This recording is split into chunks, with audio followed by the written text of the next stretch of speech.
मी महेश गाडेकर, माय सोलापूर सामाजिक संघ याचा संस्थापक अध्यक्ष।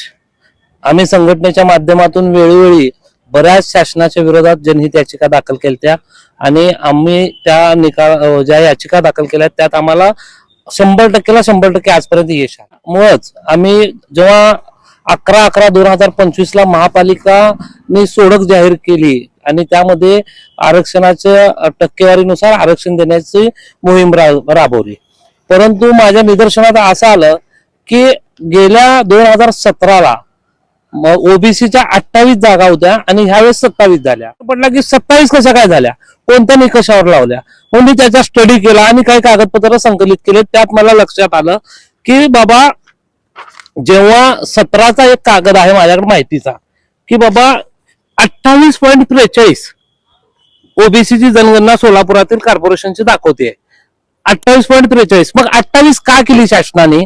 का तर जेव्हा 50 पॉइंटच्या पुढे जातो तेव्हा प्रशासनाला अधिकार असतो की ते राऊट ऑफ करण्याचा। 29 जागा व्हायच्या होत्या त्या 28 केल्या। कोणत्या निकषावर केल्या? की 28.43 लोकसंख्येच्या आधारावर, म्हणून 28 दिल्या। आणि ह्यावेळेस जेव्हा ओबीसीची जनगणना किंवा जे शासनाचे निकष लावले त्यामध्ये आम्ही 50च्या पुढे आहे, म्हणजे 27.53 आहे, म्हणजे 50च्या पुढे आहे। तर मग 28 ला 28 ठेवणं बंधनकारक आहे त्यांना, तुम्ही ते कम करू शकत नाही जागा।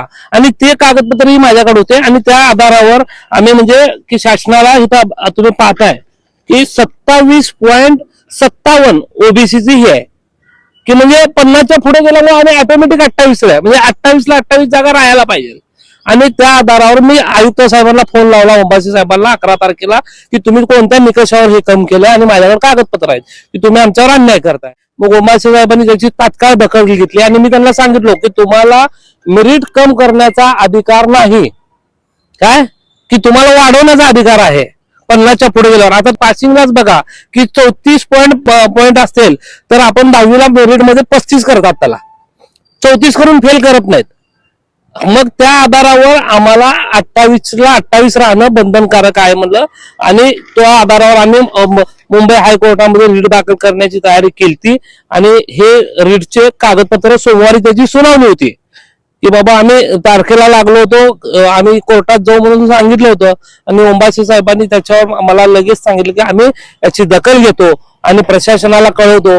आणि त्यांनी तात्काळ नियोजन केलं आणि आम्हाला कोर्टात जायच्या अगोदर त्यांनी निकाल त्यांच्या हातात तात्काळ आला की बाबा तुम्ही जे सूचना केली ते बरोबर आहेत आणि तुम्ही सोमवारी पुन्हा म्हणजे 28 जागांचं ओबीसीचं आरक्षणाच्या सोडत पुन्हा काढा, म्हणजे प्रभाग आहेत 26